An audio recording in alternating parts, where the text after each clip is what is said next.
Epicuro, que vivió entre 341 y 270 a.C., fue un filósofo y sabio de la antigua Grecia que fundó el Epicureí, una escuela filosófica muy influyente.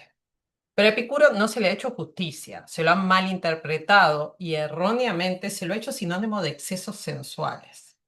En este video intentaré transmitir algo de lo que Epicuro predicaba en su escuela El Jardín, que fue la primera de las antiguas escuelas filosóficas griegas en admitir a las mujeres y esclavos como regla y no como excepción. Sus enseñanzas son muy prácticas y muchas de ellas se siguen aplicando en el presente. Epicuro en el arte de la felicidad dice, con los epicúreos nunca se trató de la ciencia por la ciencia, sino siempre de la ciencia por la felicidad humana.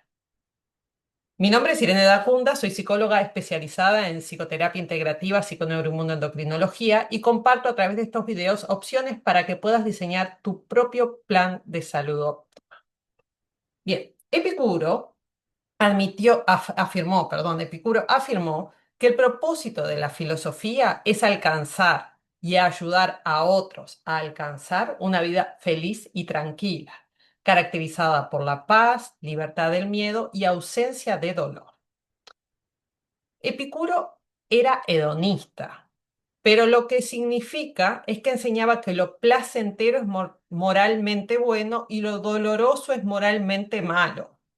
Y esto fue lo que dio origen a algunas de las malas interpretaciones sobre su prédica. Él en realidad aboga por una vida de moderación hedonista, reduciendo el deseo, eliminando así la infelicidad causada por deseos insatisfechos. Y en esto se parece a los estoicos y a los budistas. Y en otro video voy a hablar de lo que es esto de la reducción del deseo, no es la desaparición del deseo. Pero es un tema que también a mí me ronda mucho en la cabeza lo de cuál es el límite, ¿no? Porque sin deseo soy una ameba. Pero bueno, volvamos a Epicuro. Él definió el placer como la ausencia de sufrimiento y sostenía que una persona solo puede ser feliz y libre de sufrimiento viviendo con sabiduría, sobriedad y moralidad, y que el valor más importante de la vida es la amistad. Por lo tanto, decía, cuando sostenemos que el placer es el fin, no nos referimos a los placeres de los libertinos ni a los que consisten en la sensualidad. Se tenía que defender, ¿no? Como suponen, dice, algunos ignorantes que no están de acuerdo con nosotros o que no entienden o que no entienden. Nosotros nos referimos a la liberación del dolor corporal y de la angustia mental. Porque no son las continuas borracheras y juergas, ni la satisfacción de las lujurias, ni el disfrute del pecado y lujos de la mesa suntuosa lo que produce una vida placentera, sino el razonamiento sobrio, la búsqueda de los motivos de toda elección y evitación, y el destierro de las meras opiniones a las que se debe la mayor perturbación del espíritu. O sea, él definía lo que perturbaba el espíritu, era justamente muchas de las cosas de las que se lo acusó luego o se le atribuyeron, ¿no? O se engloban en, cuando uno dice epicurio, es epicurio, la fábrica de pastas, o es epicurio, un mercado epicurio donde hay muchas cosas que halagan a los sentidos. Nada más lejos de lo que él predicaba. Él desaprobaba enérgicamente la sensualidad cruda y excesiva y advertía que cada persona debía considerar si las consecuencias de sus actos le traerían sufrimiento.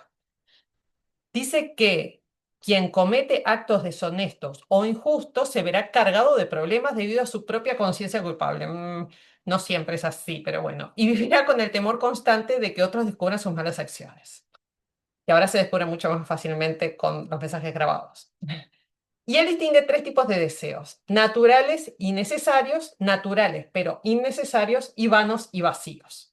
Los naturales y necesarios son, por ejemplo, deseos de comida y techo. Estos son relativamente fáciles de satisfacer, no se pueden ignorar, son primordiales, son básicos y brindan placer al ser satisfecho y son naturalmente limitados. Si tengo sueño, duermo y se me va el sueño. Si tengo apetito, como y sacio mi apetito.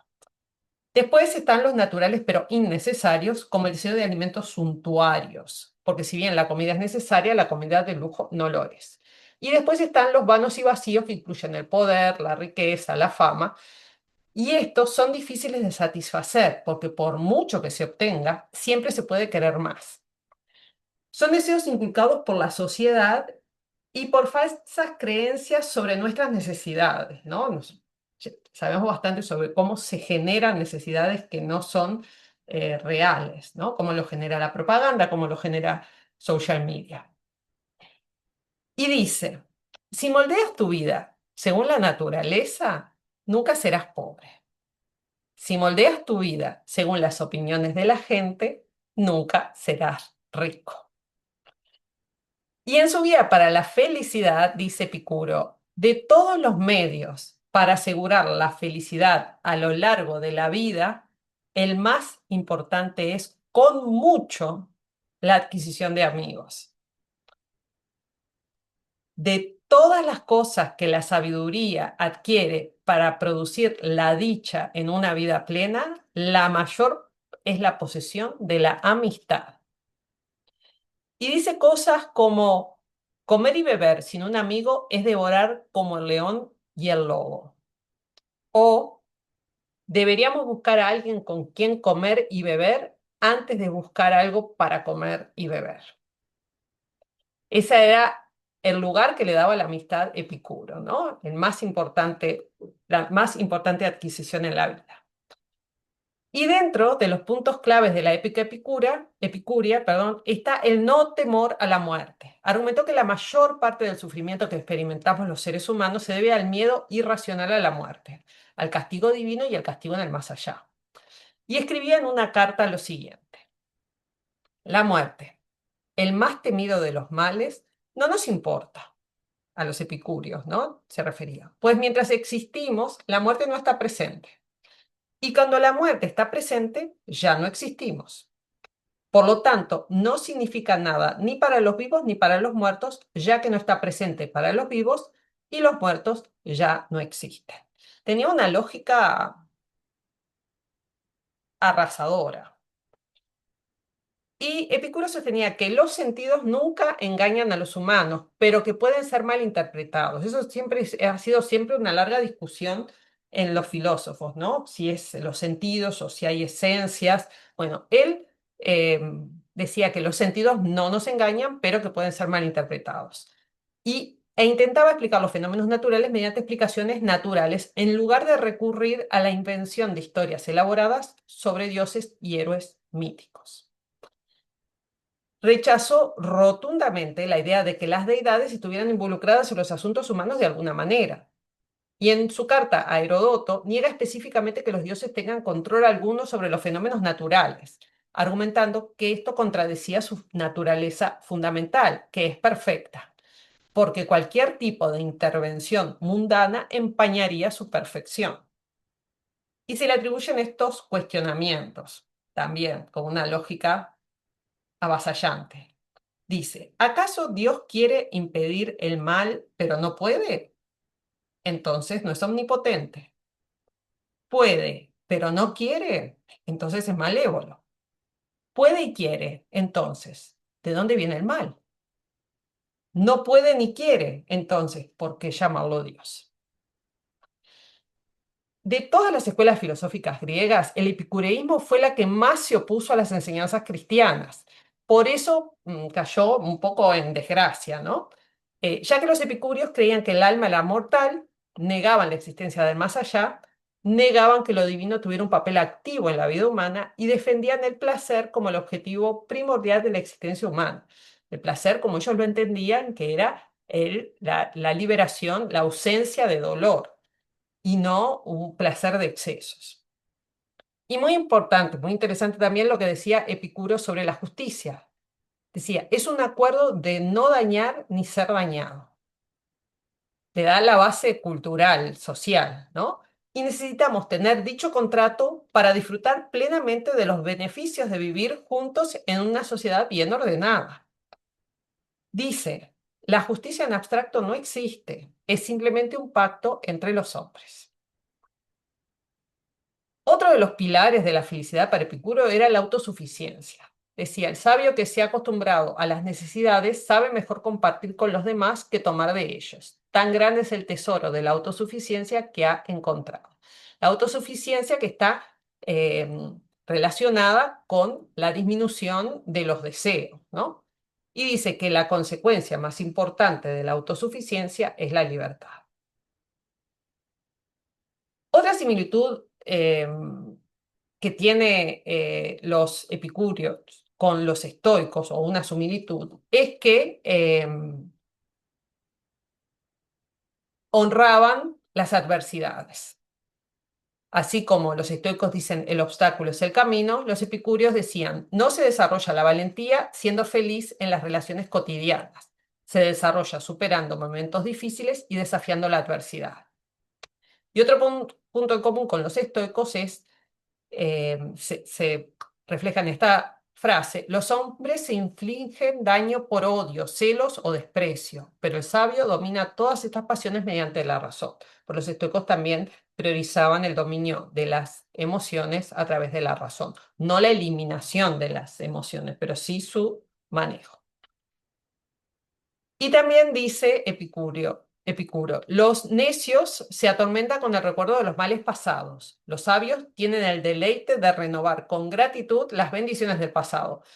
Tenemos el poder tanto de borrar nuestras desgracias en un olvido casi perpetuo, como de evocar nuestros recuerdos agradables y placenteros de nuestros éxitos.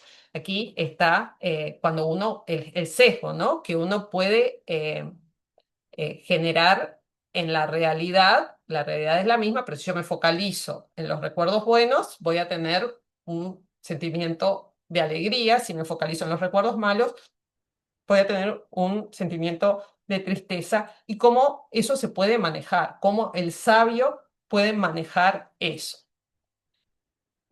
Tanto de los estoicos como de los epicúreos se podrían hacer horas de video, pero creo que resumí más o menos en estos dos lo que se aplica a nuestro presente. Hay más, hay más. Pero bueno, no quiero hacer los videos muy largos. Vemos mucho en común entre ellos, por ejemplo, la importancia que ambos le dan al manejo de las emociones a través de la razón y la aceptación de la realidad, aunque ésta sea adversa. Ambas escuelas abogan por una vida moderada, sin excesos, reduciendo el exceso, digamos que minimalista. Epicuro se centró un poco más en definir los tipos de deseo, mientras que los estoicos destacaron la importancia en delimitar lo que es nuestro círculo de influencia y el círculo de preocupación. O sea, todos estos puntos que yo hago foco son esas enseñanzas que son súper aplicables al día de hoy. Claro que fue hace 2000 años y en algunas cosas viajaron mal porque no había el conocimiento. Y en eso ni siquiera lo voy a mencionar porque, bueno, es parte de la historia y cada uno que haga la investigación más profunda. Pero yo traigo lo que todavía es vigente, lo que es utilizable. Y los estoicos también se focalizaron bastante en lo que tiene que ver con nuestras interpretaciones de la realidad y su efecto en nosotros. Si bien los epicúreos también hablaban un poco de esto último. En resumen, creo que de estas escuelas de un par de milenios atrás podemos extraer enseñanzas totalmente vigentes que nos ayudarán a ser más felices y saludables. Como siempre, si gustan, pueden compartir comentarios y nos vemos en la próxima.